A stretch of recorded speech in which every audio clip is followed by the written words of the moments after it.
شروع اللہ کے پاک اور بابرکت نام سے جو بڑا مہربان نہایت رحم کرنے والا ہے۔ بلڈ پریشر کے مریض کو آلو بخارے کھلاؤ، اپنے لیول پر آ جائے گا۔ اناناس کی پھانگ کھانے سے بد ہضمی میں آرام ملتا ہے۔ جس کی بینائی کمزور ہو رہی ہو وہ شخص آم کھائے۔ جس کو بھینگے پن کی شکایت ہو وہ شخص آم کھائے۔ جس میں وٹامن اے کی کمی ہو وہ شخص بھی آم کھائے۔ کسی کو بیکٹیریا سے بچنا ہو وہ شخص بھی آم کھائے۔ کسی کو جسمانی کمزوری ہو وہ شخص بھی آم کھائے۔ جس کو اپنا رنگ صاف کرنا ہو وہ شخص بھی آم کھائے۔ پیزا کھانے سے خوراک کی نالی میں انفیکشن ہو جاتا ہے۔ حمل کے دوران جو عورتیں کیلے کھاتی ہیں ان کا بچہ گورے رنگ کا پیدا ہوتا ہے۔ گھر سے نکلتے وقت جیب میں الائچی رکھنے سے سانس کی بیماریاں نہیں ہوتی۔ جو لوگ بہت زیادہ چپ رہتے ہوں ذہن کے بہت ہی تیز ہوتے ہیں۔ مرغی کا گوشت زیادہ کھانے سے پیشاب کی نالی میں انفیکشن ہو جاتا ہے۔ میتھی کی چٹنی کھانے سے حیض کھل کر آتا ہے۔ جو لوگ کسی سے حسد کرتے ہیں ان کے گھر میں پریشانیاں زیادہ آتی ہیں۔ پھول مکھانے کھانے سے رنگ نکھرتا ہے۔ کچے پیاز کھانے سے ماہواری صاف آتی ہے۔ اگر نیند جلد نہیں آتی ہو تو اپنے جسم کو 1 منٹ کے لیے کسی قسم کی حرکت نہ دیں، آپ کو نیند فوراً آ جائے گی۔ جو والدین اپنے بچوں کو مارتے پیٹتے ہوں ان کا دل کمزور ہوتا ہے۔ سونے سے پہلے کسی اچھے پل کو یاد کر لینے سے برے خواب نہیں آتے۔ اگر بد ہضمی ہو جائے تو ٹھنڈا پانی پینے سے آرام ملتا ہے۔ مور کے پر کو ماتھے پر رگڑنے سے دماغ تیز ہوتا ہے۔ اونٹ کی چربی کھانے سے سر کی خشکی ختم ہوتی ہے۔ صبح فجر کے بعد تک سونے سے رزق میں تنگی آتی ہے۔ رات کے وقت عبادت کرنے سے رزق میں برکت ہوتی ہے۔ آلو بال کر کھانے سے وزن بڑھتا ہے۔ شام کے وقت دودھ گرم کر کے پینے سے رنگ گورا ہوتا ہے۔ مہمانوں کی مہمان نوازی اچھے سے کرنے سے رزق میں برکت ہوتی ہے۔ برف کھانے سے بڑھاپا جلدی آتا ہے۔ کھجور کھانے سے نفس کو طاقت ملتی ہے۔ پانی میں نمک ڈال کر سر دھونے سے جمیں مر جاتی ہے۔ لیموں کا چھلکا دانتوں پر مسلنے سے دانت سفید ہوتے ہیں۔ سرسوں کے تیل میں پانی ملا کر الرجی والی جگہ پر لگانے سے الرجی ختم ہو جاتی ہے۔ جن کو الرجی کا مسئلہ ہو نہانے کے بعد تولیہ استعمال نہ کیا کریں۔ پانی 3 سانس میں پینے سے جسمانی بیماریاں ختم ہوتی ہیں۔ صبح کے وقت بادام کی گریاں کھانے سے لیکوریا کی بیماری ختم ہوتی ہے۔ کیلا کھانے سے ذہنی دباؤ میں آرام ملتا ہے۔ دہی کھانے سے قبض ختم ہوتی ہے۔ اگر پیٹ میں گیس کا مسئلہ ہو تو دہی کا استعمال کیا کرو۔ کشمش کھانے سے ہائی بلڈ پریشر کا مسئلہ نہیں ہوتا۔ خوبانی کھانے سے گردے کی پتھری ختم ہوتی ہے۔ اگر متلی کا مسئلہ ہو تو ادرک والی چائے بنا کر پی لیا کرو۔ چھوارے دودھ میں ابال کر کھانے سے بال لمبے ہوتے ہیں۔ زیادہ دیر تک موبائل استعمال کرنے سے بھولنے کی بیماری لگ جاتی ہے۔ وقت پر سونے سے ذہنی ٹینشن دور ہوتی ہے۔ وقت پر سونے سے حافظہ تیز ہوتا ہے۔ جو لوگ ٹائم پر سوتے ہیں ان کا دل مضبوط ہوتا ہے۔ جسمانی سوزش کا مسئلہ ہو تو رات کو ٹائم پر سونے سے آرام ملتا ہے۔ اگر سالن میں مرچیں زیادہ ہو گئی ہوں تو تھوڑا سا اس میں گھی ڈال دیں، مرچیں کم ہو جائیں گی۔ اگر پیاز کو پہلے جڑ کی طرف سے کاٹا جائے تو آنکھوں میں آنسو نہیں آتے۔ اجوائن کی دھونی لینے سے زکام میں آرام ملتا ہے۔ کھجور کے کرشماتی فوائد: پٹھوں کی کمزوری، آئرن اور خون کی کمی، مردانہ کمزوری، جوڑوں کا درد، ہڈیوں کی کمزوری، پرانی قبض سے نجات۔ سیب دانتوں کو مضبوط بناتا ہے۔ سیب انسانی جلد کو خوبصورت بناتا ہے۔ سیب کھانے سے قوت مدافعت میں اضافہ ہوتا ہے۔ سیب امراض قلب اور کینسر جیسی بیماریوں سے بچاتا ہے۔ گرمی میں تربوز کھائیں، شدید گرمی کے اثرات سے محفوظ رکھتا ہے۔ اس کے کھانے سے دل کی بیماریوں سے بچا جا سکتا ہے۔ تربوز میں کیلشیم ہوتا ہے، جسم میں پانی کی کمی کو پورا کرتا ہے کیونکہ اس میں 90% پانی پایا جاتا ہے۔ جن کی دل کی دھڑکن تیز ہو جائے جس وجہ سے وہ صبح نہار منہ 50 گرام انگور کھائیں، اس کے آدھے گھنٹے بعد ناشتہ کریں۔ ایک ماں کا استعمال سے ہمیشہ ہمیشہ کے لیے مرض ٹھیک ہو جاتا ہے، بے شمار لوگوں کا آزموتا ہے۔ رات کو سونے سے 2 یا 3 گھنٹے پہلے 4 کیلے لے کر کسی کپ میں چمچ کی مدد سے کھل کر حلوہ بنا لیں۔ ٹی وی دیکھتے وقت یا اخبار پڑھتے ہوئے آرام اور تسلی سے اس حلوے کو 10 سے 15 منٹ کھائیں۔ کیلے کھانے کے 10 عدد 1 گلاس نیم گرم دودھ پی لیں اور تھوڑی ہی واک کر کے سو جائیں۔ 1 مہینہ ایسا ہی کریں۔ 1 ہفتے کے بعد آپ کا وزن بڑھنے لگے گا، پچکے ہوئے گال بھرنے لگیں گے، ایک انوکھی طاقت اور توانائی کا زبردست احساس پیدا ہوگا جو کہ اصلی صحت کی نشانی ہے۔ بڑھتے ہوئے بچے کھانوں سے دور بھاگتے ہیں جس کی وجہ سے وہ کمزور ہو جاتے ہیں۔ ایسے بچوں کو روزانہ کھجور کھلائیں۔ کھجور انہیں مطلوبہ توانائی فراہم کر سکتا ہے۔ کھجور قدرتی شکر کا ذخیرہ ہے، اسے کھانے سے خون کی کمی کا مسئلہ حل ہوتا ہے۔ اس کا پٹھیم دل کے انتظام کو درست کرتا ہے۔ 8 ایسی بیماریاں جن میں کیلا کھانا مفید۔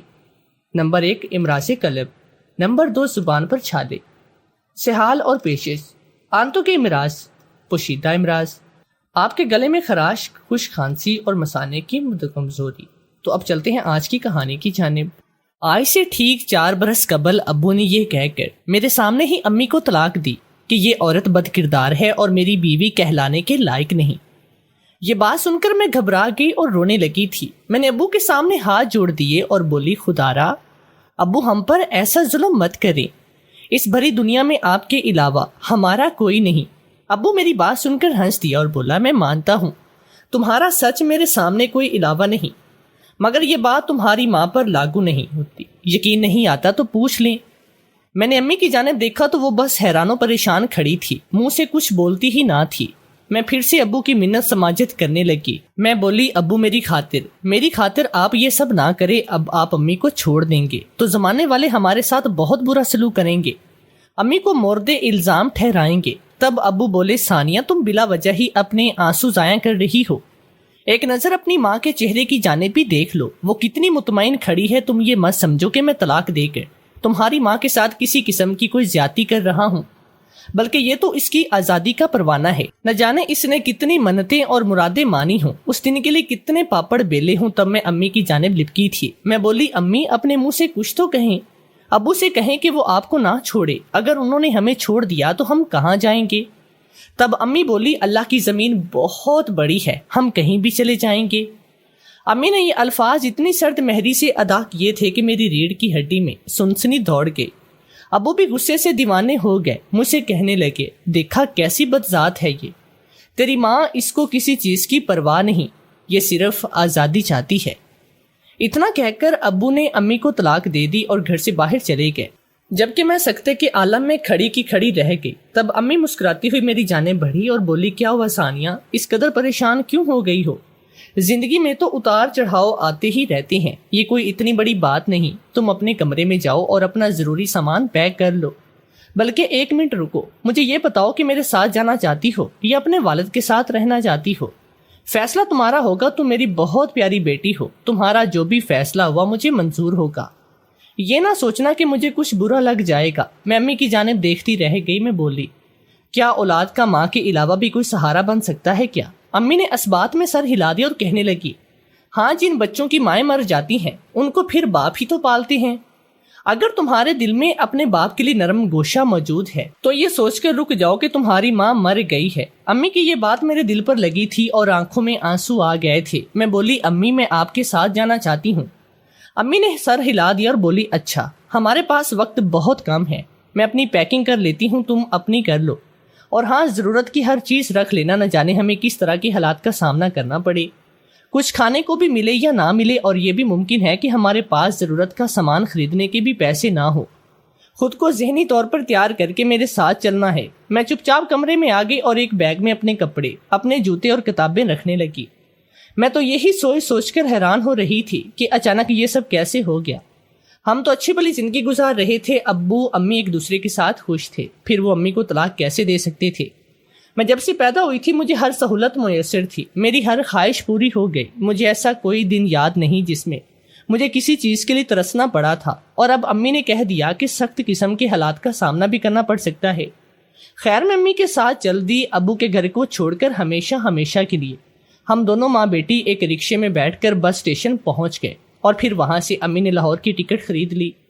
مجھے شروع سے ہی لاہور جانے کا بہت شوق تھا. آج میری خواہش پوری تو ہو رہی تھی، مگر ایسے حالات کے آنکھ سے آنسو ہی ٹپکتے جا رہے تھے.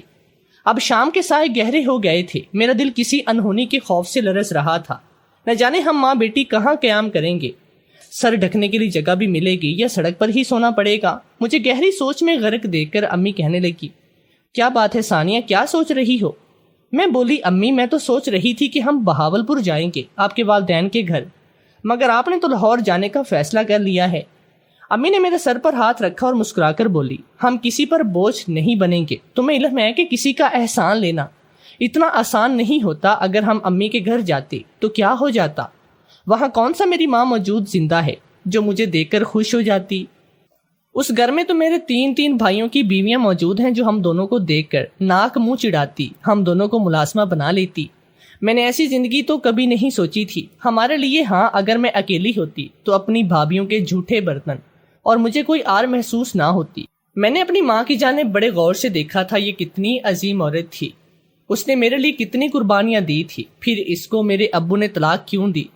ابو نے بہت غلط کیا تھا. اچھا ہوا کہ میں نے ابو کے ساتھ کی بجائے امی کو قبول کر لیا تھا.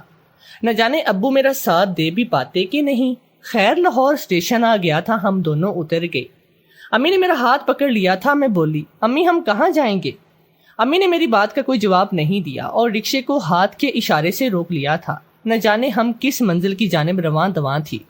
امی نے رکشے والے کو ایک ایڈریس سمجھا دیا. میں نے حیرت سے امی کی جانب دیکھا تھا کہ امی کو ایڈریس کیسے معلوم تھا. ہم ایک گنجان آباد سے علاقے میں آ گئے تھے. امی نے رکشے والے کو کرایہ دیا اور ایک گھر کی جانب بڑھنے لگی. وہ بہت ہی زیادہ پراسرار لگ رہی تھی. گھر کے دروازے پر ایک خوبرو سا مرد کھڑا تھا جو امی کو دیکھ کر مسکرانے لگا اور بولا کہ آپ نے ہمیں اپنی خدمت کا موقع دیا، بڑی خوشی ہوئی. پھر اس نے امی کی جانب گھر کی چابیاں بڑھائی. امی نے بھی مسکرا کر وہ چابیاں تھام لی. امی کہنے لگی، اب تو ہم آپ کے شہر آ گئے ہیں، ملاقاتیں ہوتی رہیں گی. وہ آدمی مسکرا کر بولا. نسیم میں ان باتوں کو بڑی اچھی طرح سمجھتی تھی. میں رویوں کو بڑے خاص انداز سے جانچتی تھی. اور وہ آدمی آنے جانے لگا. پھر رک کر بولا، میں آپ کے لیے کچھ کھانے پینے کا انتظام کرتا ہوں. امی نے ہاں میں سر ہلایا اور گھر کا دروازہ کھول کر اندر آ گئی. یہ گھر میرے ابو کے گھر سے بھی زیادہ پیارا تھا. یہاں کا فرنیچر دیکھ کر تو میں دنگ رہ گئی. امی مسکرا رہی تھی. میں بولی، امی یہ گھر کس کا ہے اور یہ آدمی کون تھا؟ امی کہنے لگی، یہ گھر اب ہمارا ہے اور یہ آدمی جو کوئی بھی تھا اسے ہمارا تمہارا کوئی سروکار نہیں ہونا چاہیے. میں نے سر ہلا دیا تھا. تقریباً 1 گھنٹے کے بعد وہ آدمی بہت سے کھانوں کے ساتھ لوٹا تھا جو کہ امی نے دروازے سے ہی پکڑ لیے تھے اور اسے واپس بھیج دیا تھا. مجھے بے انتہا بھوک لگی تھی، اس لیے جیسے ہی امی نے کھانا پلیٹوں میں ڈالا میں فوراً سے ہاتھ دھو کر ان کے پاس آ گئی. امی نے میرے سر پر ہاتھ پھیرا اور بولی، میں تمہیں کبھی کسی چیز کی کمی نہیں ہونے دوں گی. میں امی کے مطمئن سے چہرے کی جانب دیکھتی رہ گئی. امی مجھ سے یہ کیوں کہہ رہی تھی کہ ہمیں بہت ہی سخت حالات کا سامنا کرنا پڑے گا، ہو سکتا ہے کہ کچھ کھانے کو بھی نہ ملے، جبکہ لاہور میں قدم رکھتے ہی ہماری رہائش کا بھی انتظام ہو گیا تھا اور ساتھ ہی ہمیں بہترین کھانا بھی مل گیا تھا. کیا امی یہ سب جان بوجھ کر رہی تھی؟ کیا وہ مجھے اپنے ساتھ لانا ہی نہیں چاہتی تھی؟ یہ سب باتیں سوچ سوچ کر میں پریشان ہوتی جا رہی تھی. مگر پھر ہم دونوں کی زندگی نے بہت سے موڑ لیے تھے. امی ایک ملازمت کرنے لگی تھی. میں نے ان سے ان کی ملازمت کے متعلق پوچھا تو کہنے لگی، میں ایک اسکول کی کینٹین میں کام کرتی ہوں. میں نے بھی مان لیا کہ وہ سچی کہہ رہی ہوں گی، کیونکہ امی کی تعلیم بھی زیادہ نہ تھی اور نہ ہی ان کے پاس کسی کام کو تجربہ موجود تھا. چند دن گزرے تو امی نے میرا داخلہ ایک بہت ہی اچھے سے پرائیویٹ اسکول میں کروا دیا، جس کی فیس سن کر ہی میں حیران رہ گئی. ایک ایسی لڑکی جس کی ماں اسکول کی کینٹین میں ملازمت کرتی ہو، وہ اتنی بڑی فیس کیسے ادا کر سکتی تھی؟ میں نے امی سے کہہ دیا کہ میں اتنے بڑے اسکول میں نہیں جاؤں گی، مجھے کسی سرکاری اسکول میں ہی داخل کروا دیں، میں آپ پر بوجھ نہیں بننا چاہتی. امی نے مجھے گھور کر دیکھا اور بولی، تم ایک ننھے سے دماغ پر زیادہ زور مت ڈالو. وہ جو کچھ بھی کر رہی تھی کچھ سوچ سمجھ کر ہی کر رہی ہوں. میں تمہیں بہت کامیاب دیکھنا چاہتی ہوں. میں بولی، امی مگر آپ میری فیس کہاں سے پوری کریں گی؟ امی کہنے لگی، یہ تو میری سر دردی ہے نا، تم کیوں سوچ سوچ کر ہلکان ہو رہی ہو؟ میں چپ کر گئی. میں بہترین اسکول میں پڑھنے لگی تھی. ہم دونوں ماں بیٹی کا لائف سٹائل بالکل بدل کر رہ گیا. امی کے رنگ ڈھنگ بھی پہچانے نہیں جاتے تھے. وہ کھلا پیسہ خرچ کیا کرتی تھی، خود بھی بہترین لباس پہنتی اور میرے لیے بھی بہت ہی اچھے اچھے کپڑے لیتی تھی.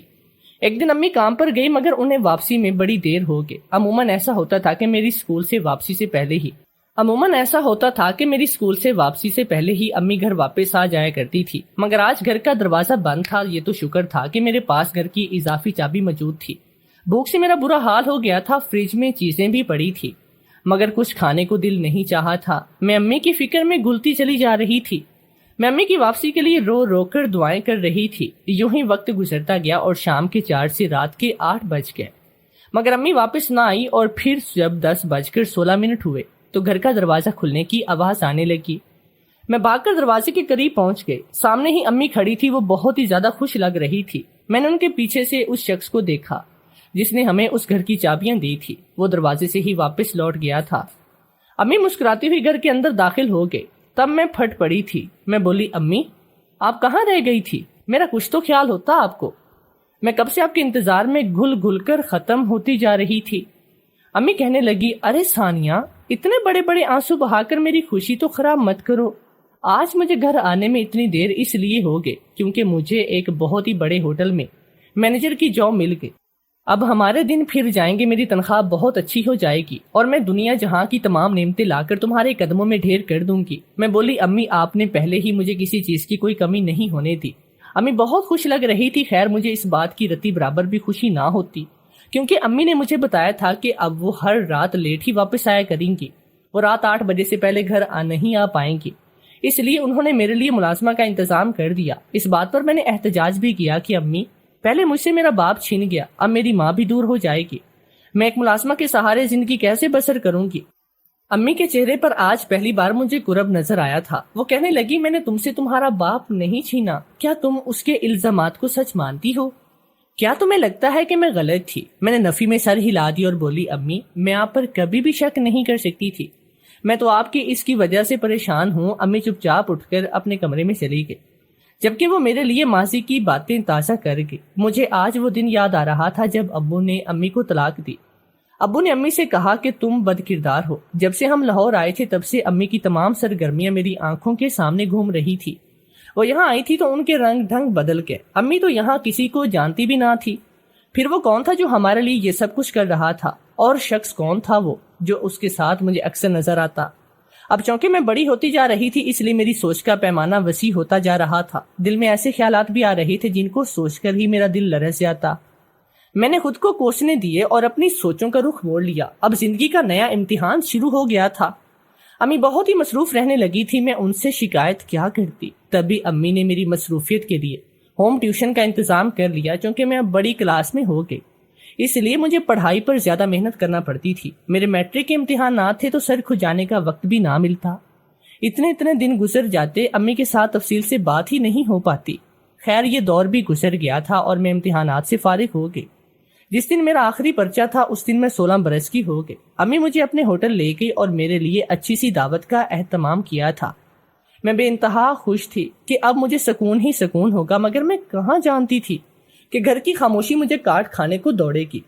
میں اب اس تنہائی سے گھبرانے لگی تھی۔ ایک دن امی جب کام سے واپس آئے تو میں پھوٹ پھوٹ کر رونے لگی تھی اور میں بولی، امی آپ اپنی جاب چھوڑ دیں، میرا آپ کے بغیر دل نہیں لگتا، میں تو ایسے پاگل ہو جاؤں گی۔ تب امی نے میرا ہاتھ پکڑ لیا اور کہنے لگی، ثانیہ تمہیں علم ہے کیا دوسرے ممالک میں جب بچے اپنے امتحانات سے فارغ ہو جاتے ہیں تو وہ وقت گزاری کے لیے چھوٹی موٹی جاب کرنے لگتی ہیں؟ اسی طرح وہ بچے لوگوں سے ڈیل کرنا بھی سیکھ جاتے ہیں اور ان کے پاس ایکسپیرینس بھی ہو جاتا ہے۔ اگر تمہیں یہ آئیڈیا اچھا لگتا ہے تو بتاؤ، میں تمہیں اپنے ہوٹل میں جاب دلوا دوں گی۔ مجھے بڑی دیر سے امی کے کام کی جگہ وزٹ کرنے کا بہت شوق تھا، اس لیے میں نے فوری طور پر حامی بھر لی اور بولی، جی امی یہ تو بہت اچھی بات ہے۔ امی بھی مسکرا دی تھی۔ میں اپنی زندگی کے لیے بڑی پرجوش تھی۔ میں نے تو خواب میں بھی نہیں سوچا تھا کہ میں اجڑ جاؤں گی۔ یہ جاب میری کامیابی کی راہ کھولے گی، نہیں بلکہ مجھے بند گلی میں لے آئے گی۔ مجھ پر رشتوں کی حقیقت اس طرح کھلے گی کہ میرا سانس ہی مجھ پر تنگ ہو جائے گا۔ میں امی کے ساتھ ہوٹل آنے لگی تھی، وہ وہاں مینیجر تھی، سب ان کی بہت عزت کیا کرتے تھے۔ میں کم عمر بھی تھی اور میرے پاس کوئی تجربہ بھی نہ تھا، اس لیے مجھے ویٹرس کی جاب مل گئی۔ میں بہت ہی محنت اور ایمانداری سے کام کیا کرتی تھی۔ میں یہاں آ کر بہت ہی مصروف ہو گئی۔ زندگی کا ایک نیا پہلو میرے سامنے کھلا تھا۔ یہاں پر کام کرنے والی بہت سی لڑکیاں موجود تھی، ایسی لڑکیاں بھی تھی جو اپنے گھروں کی واحد کفیل تھی۔ میری بہت سی دوستیاں بھی ہو گئی، سب ہم مل کر لنچ کیا کرتی۔ وقت اچھا گزر رہا تھا، میری تنخواہ اچھی تھی، مگر مزے کی بات تو یہ تھی کہ مجھے یہاں پر ٹپ بھی بہت اچھی مل جایا کرتی۔ میرا خرچہ بآسانی نکل جایا کرتا تھا۔ اب تو میں اپنے لیے سیونگ بھی کرنے لگی تھی. میں نے سوچ لیا تھا کہ میں اتنا پیسہ جمع کروں گی کہ اپنے کالج کی فیس چند ماہ خود دے سکوں. امی بھی میری کارکردگی سے بہت خوش تھی. وہ کہتی کہ بیٹی مجھے اس بات پر فخر ہوتا ہے کہ تم سب کے ساتھ کھل مل گئی ہو. تم کسی پر یہ روب نہیں جھاڑتی کہ تم ایک مینیجر کی بیٹی ہو. امی کی باتیں سن کر میں بھی مسکرا دیتی. ایک دن امی میرے پاس آئی اور کہنے لگی ثانیہ آج صفائی والی ملازمہ نہیں آئی اور ہمیں فوری طور پر 414 کمرہ صاف کرنا چاہیے. اس کی صفائی کر دو گی کیا؟ میں کسی اور کو نہیں کہنا چاہتی کیونکہ میری خود کی بیٹی یہاں موجود ہے. میں بولی جی امی میں کر دوں گی. میں جانے لگی تو امی نے میرا ہاتھ پکڑ کر مجھے روک لیا اور کہنے لگی ثانیہ جانے سے پہلے کسی کو مت بتانا. تمہاری جو عزت بنی ہوئی ہے میں نہیں چاہتی کہ خراب ہو جائے. اگر کوئی پوچھے بھی تو ٹال دینا. مجھے امی کی اس بات کی سمجھ نہیں آئی. میں نے سوچا صفائی کرنے میں تو کوئی حرج نہیں, پھر امی کیسے کیوں کہہ رہی ہے. میں امی سے کمرے کی چابی لے کر اندر چلی گئی. میں بڑے ہی سکون سے اس کمرے کو دیکھ رہی تھی. جب اچانک سے اندھیرا چھا گیا تبھی مجھے کسی کے سخت ہاتھوں کی گرفت محسوس ہوئی. وہ ہاتھ میرے لبوں پر رکھ کے میری چیخ دبا دی گئی. کمرہ نمبر 410 میں مجھ پر قیامت برس رہی تھی اور باہر کسی کو علم بھی نہیں تھا. میں بیڈ پر بے جان وجود کی طرح پڑی ہوئی تھی. تبھی مجھے اندھیرے میں ہلکی سی روشنی نظر آئی. ایک آدمی کا مکروہ چہرہ مجھے دکھائی دیا تھا. وہ آدمی جس نے میری زندگی برباد کر دی. میں کمرے سے باہر آئی. میرا پورا وجود لرز رہا تھا. امی نے مجھے دیکھا تو ہاتھ سے پکڑ لا. ایک الگ کمرے میں لے کے وہ بولی کیا بات ہے تم گھبرائی کیوں ہو. میں نے ہچکیوں راہٹوں میں رو کر امی کو ساری بات بتائی. مجھے یہی لگ رہا تھا کہ امی کو جب اس بات کا پتہ چلے گا تو وہ پورے ہوٹل کو سر پر اٹھائیں گی. وہ میری خاطر سارے زمانے سے بھڑ جائیں گی. وہ سی سی ٹی وی کیمرہ نکال کر سارا ریکارڈ چیک کریں گی کہ آخر اس کمرے میں مجھ سے پہلے کون گیا تھا. وہ میرے مجرم کو سخت سے سخت سزا دیں گی. مگر امی نے میری بات سنتے ہی میرے منہ پر ہاتھ رکھ دیا اور پھر کہنے لگی ثانیہ تمہیں میرے سر کی قسم ہے اس بات کو پی جاؤ. اگر یہ بات کھل گئی تو ہمارے ہاتھ سوائے بدنامی کے کچھ نہیں آئے گا. ہم دونوں رسوا ہو کر رہ جائیں گے. یہ جو کچھ تمہارے ساتھ ایک بار ہوا ہے لوگوں کو پتہ چل گیا تو بار بار ہوگا. تمہاری عزت کو بار بار اچھالا جائے گا. لوگ مجرم کو قصوروار نہیں ٹھہرائیں گے بلکہ تم سے ہی سوال و جواب کریں گے. آخر تم اس کمرے میں کیوں گئی تھی؟ میں نہ سمجھ تھی. امی کی باتیں سن کر خوف زدہ ہو گئے, اس لیے اپنے لب سی لیے. امی نے ہوٹل میں موجود میری طبیعت خرابی کا بہانہ کیا اور مجھے اپنے ساتھ ہسپتال لے گئے. انہوں نے میرا میڈیکل کروایا جس سے ثابت ہوا کہ میرے ساتھ بہت بڑا ظلم ہوا ہے. جب میں نے وہ رپورٹس دیکھی تو بولی ہمیں تھانے چلنا چاہیے. امی کہنے لگی وہ تم سے ایسے ایسے سوال کریں گے کہ تم شرم سے پانی پانی ہو جاؤ گی. کہو کہ منظور ہے. میں نے نفی میں سر ہلا دیا تو ہم دونوں ماں بیٹی گھر آ گئے. میں اپنے کمرے میں چلی گئی اور لیٹ کر اپنی بے بسی کے متعلق سوچنے لگی. میں کتنی بے بس تھی نہ کہ مجرم کو یہ سب کرنے سے روک نہ پائی. پھر اب میں اسے سزا بھی نہیں دلوا پائی. وہ آزاد گھوم رہا تھا, نہ جانے میرے بعد وہ کس کی زندگی تباہ کر دیتا. اگر میں آواز اٹھاتی تو وہ جیل کی سلاخوں کے پیچھے ہوتا اور یوں اس کے گھنونے فیل سے دوسری لڑکیاں محفوظ رہ سکتی. مگر میں کیا کرتی. امی نے مجھ سے کہہ دیا کہ میں بہت ہی جلد تمہاری شادی کر کے تمہیں رخصت کر دوں گی. تب تک تم صبر کرو اور اپنے حق میں بہتری کی دعا کرو. میں اپنے لیے تو دعا کرتی ہی تھی مگر اپنے مجرم کے لیے بد دعا کرنا نہیں بھولتی تھی. میں ہر نماز میں رو رو کر اللہ سے ہی فریاد کرتی تھی کہ میرے مجرم کو سخت سے سخت سزا دینا اور اس کو میرے سامنے بے نقاب کر دینا. میں کہاں جانتی تھی کہ مجرم کی اصلیت جاننے کے بعد میں سگے رشتوں پر بھی بھروسہ کرنا چھوڑ دوں گی. ایک رات میں تہجد کی نماز پڑھ کر فارغ ہوئی تو مجھے ڈر لگنے لگا. جب سے میرے ساتھ یہ سانے ہوا تھا میں ہر وقت گھبرائی سی رہتی تھی. آج بھی دل بہت زور سے دھڑک رہا تھا. میں نے سوچا کہ اللہ کے حضور تو رو کر اپنے دل کی بھڑاس نکال ہی لی ہے. اب میں امی کے سامنے جا کر بھی اپنے اندر کی چند باتیں کر لوں. میں ان کو بتاؤں کہ میں کس کرب سے اور کس اذیت سے گزر رہی ہوں. اس لیے میں امی کے کمرے کی جانب بڑھ گئی. میں دروازے تک پہنچی ہی تھی کہ مجھے اندر سے مردانہ آواز سنائی دی. میرے بڑھتے ہوئے قدموں کو ایک دم سے بریک لگی. اس وقت امی کے کمرے سے مردانہ آواز آنا نارمل بات نہیں تھی. میں اندر جا کر دیکھا تو سانس لینا بھول گئی. دل چاہا کہ امی پر سور بجا دیا جائے اور قیامت رونما کر دی جائے. کمرے میں کوئی اور نہیں وہ جو مرد موجود تھا جس نے میری ذات کی دھجیاں اڑائی تھی. میرا ساتھ وہ آدمی تھا جس نے پہلے دن اس گھر کی چابیاں امی کے ہاتھ میں رکھی تھی اور پھر اس کے بعد وہ بہت سے موقعوں پر مجھے امی کے ارد گرد نظر آیا تھا. میں نے ایک جھٹکے سے امی کے کمرے کا دروازہ کھولا اور اندر داخل ہوئی. جب ان تینوں کی نظریں مجھ پر پڑی تو وہ گھبرا گئے. میں اپنے مجرم کو روبرو جا کر کھڑی تھی. میں نے اس کو گریبان سے پکڑ لیا تھا اور پھر اس کے منہ پر تھپڑوں کی برسات کی تھی. میں چیخ کر بولی تم نے میرے ساتھ یہ سب کیوں کیا؟ میں نے تمہارا کیا بگاڑا تھا؟ وہ شخص میرے مجرم کو ہاتھ سے پکڑ کر باہر لے گیا جبکہ اب کمرے میں اور امی رہ گئی. امی مجھ سے نظریں چرا رہی تھی اور بولی امی یہ آدمی یہاں کیا کر رہے تھے؟ رات کے 2 بج رہے ہیں اور پھر یہ مجرم اتنے آرام سے آپ کے روبرو کیوں کھڑا تھا؟ آپ نے اس کا حشر نشر کیوں نہیں کیا تھا؟ امی کی آنکھوں میں آنسو آ گئے، جبکہ مجھے آج اپنی امی کے چہرے سے، اس کے آنسوؤں سے، اس کے وجود سے بے تحاشا نفرت ہو رہی تھی۔ امی کہنے لگی، ثانیہ، میری شادی بہت کم عمری میں ہوئی تھی، میں تب فقط 15 برس کی تھی جب مجھے تمہارے ابو کی دلہن بنا کر رخصت کر دیا گیا۔ میں اپنے والدین کا گھر چھوڑ دینے پر ناراض تو تھی، مگر کیا کر سکتی تھی؟ جیسا والدین نے کہا میں نے ویسا ہی کیا۔ میرے والدین بہت امیر تھے، مگر انہوں نے مجھے کوئی لمبا چوڑا جہیز نہیں دیا۔ اس بات کا دکھ تمہارے ابو کو بہت تھا۔ وہ ایک دن کہنے لگے، میں نے تم سے شادی جہیز کی خاطر کی تھی، اس شکل کی خاطر نہیں جو میرے ماتھے پر مار دی گئی۔ تم اپنے والدین کے گھر جاؤ اور گاڑی کا مطالبہ کر کے آؤ۔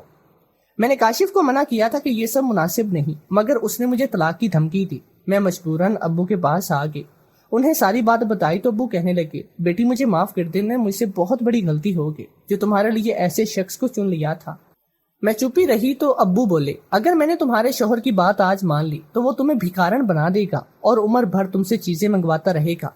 میں اور تمہاری ماں تو اس کے مطالبات پورے کرتے رہیں گے، مگر ہمارے انتقال کے بعد کیا ہوگا؟ تمہارے بھائی یہ سب کر لیں گے؟ ہرگز نہیں۔ تب تمہاری زندگی تمہارا شوہر جہنم بنا دے گا۔ تم آج اس کو جا کر انکار کر دو۔ میں نے ایسا ہی کیا، مگر بات سچ میں طلاق تک جا پہنچی تو ابو نے اس کے مطالبات مان لیے۔ تمہارا باپ تمہیں جو بھی عیش کرواتا تھا وہ تمام چیزیں میرے باپ کے گھر سے آئی ہوتی۔ پھر امی ابو کا انتقال ہو گیا تو کاشف نے پھر سے لمبی چوڑی لسٹ مجھے تھما کر ابو کے گھر بھیج دیا۔ انہوں نے مطالبات ماننے سے انکار کر دیا تو کاشف نے مجھ پر بدکرداری کا الزام لگا کر طلاق دی۔ میں اپنے بھائیوں کو فون کر کے بتایا تو وہ بولے، تم ہمارے پاس مت آنا۔ میں یہ سب سن کر ٹوٹ کے اس لیے تم سے کہا کہ نہ جانے رہنے کو جگہ بھی ملے گی یا نہیں، مگر تم ہی مجھے ایک انجان نمبر سے فون آ گیا۔ پھر پتہ چلا کہ وہ تو ہمارا آبائی ملازم تھا۔ اس نے مجھے بتایا کہ میرے والد نے مرنے سے پہلے لاہور والا گھر میرے نام کر دیا تھا اور ساتھ ہی 2 اور دکانیں بھی میرے نام کی تھی۔ میں نے والد کے ملازم سے مکان کی چابیاں لی، دکان کا کرایہ بھی مجھے ہی لا کر دیتا۔ میں نے مانا کہ کینٹین کی جاب سے زیادہ منافع نہیں ہوتا۔ دکان کے کرائے میں سے تمہیں اچھے سے اسکول میں تعلیم دلوائی۔ تمہارے ساتھ جب یہ سانے ہوا تو میں چونک گئی اور تمہیں اس لیے خاموش رہنے کا کہا کیونکہ وہاں کی چابیاں تو میرے پاس موجود تھی۔ پھر تم سے پہلے وہاں پر کون جا سکتا تھا؟ میں نے خفیہ طور پر تحقیقات کی اور اپنے والد کے ملازم ضمیر کو یہ کام سونپ دیا۔ آج وہ تمہارے مجرم کو میرے سامنے لے کر آیا۔ یہ آدمی تمہارے سگے باپ کاشف کا بھیجا ہوا تھا اور مکمل پلاننگ کے تحت اس کی رسائی اس کمرے تک ہوئی تھی۔ کاشف کو علم ہو گیا تھا کہ میں اس کے بغیر بہت اچھی زندگی گزار رہی ہوں اور ترقی کی منازل طے کر رہی ہوں۔ اسے یہ سب برداشت نہیں ہوا اور وہ مجھے بے سکون کرنا چاہتا تھا، اس لیے اس نے اپنی ہی بیٹی کی عزت خراب کروا دی، فقط اس لیے کہ مجھے نیچا دکھا سکے۔ میں امی کی بات سن کر ڈھہ گئی۔